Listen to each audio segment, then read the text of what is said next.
கார்த்திகை மாதம் ஆச்சு உங்கள் ஓனர் கவுச்சு சாப்பிடுவாரா? நீங்கள் ஆள் ஒரு 10 நிமிடம் எடுத்து வச்சு வந்துட்டேன். எங்கள் ஓனர் மீன் ஒருத்தவங்களுக்கு கொடுக்குறாங்க, நாங்கள் வந்து சாப்பிடுவோம். எங்கள் ஓனர் மீன் வெட்டுறோம். உங்களுக்கு எத்தனை சொல்லுவார்? எங்கள் ஓனருக்கும் தான் மற்றவங்களுக்கு யாருக்குன்னா அள்ளி கொடுத்துருவாரு. நாங்கள் கேட்டால் உங்களுக்கு என்னத்துக்கிட்ட மீன் கேட்பாரு. கேட்கணும், நாங்கள் மாட்டுக்கறி வாங்கி சாப்பிடுவோம். பரவாயில்ல சாப்பிடுங்க அப்படிங்கிறது. சுந்தரண்டா எல்லா மீனும் எரியுதுப்பா. ஆளுக்கு ஒரு 6 கிலோ கறி அடிச்சுட்டு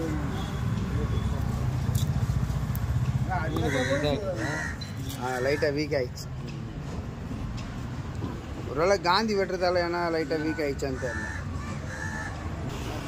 மீன் ஒரு கேமரா போட்டு ஐஸ் போட்டு தண்ணி ஊற்றி அப்படியே கூட மேலே வச்சுருந்தா. இப்போ வாட்ச்மேன் தாங்க வேணும்.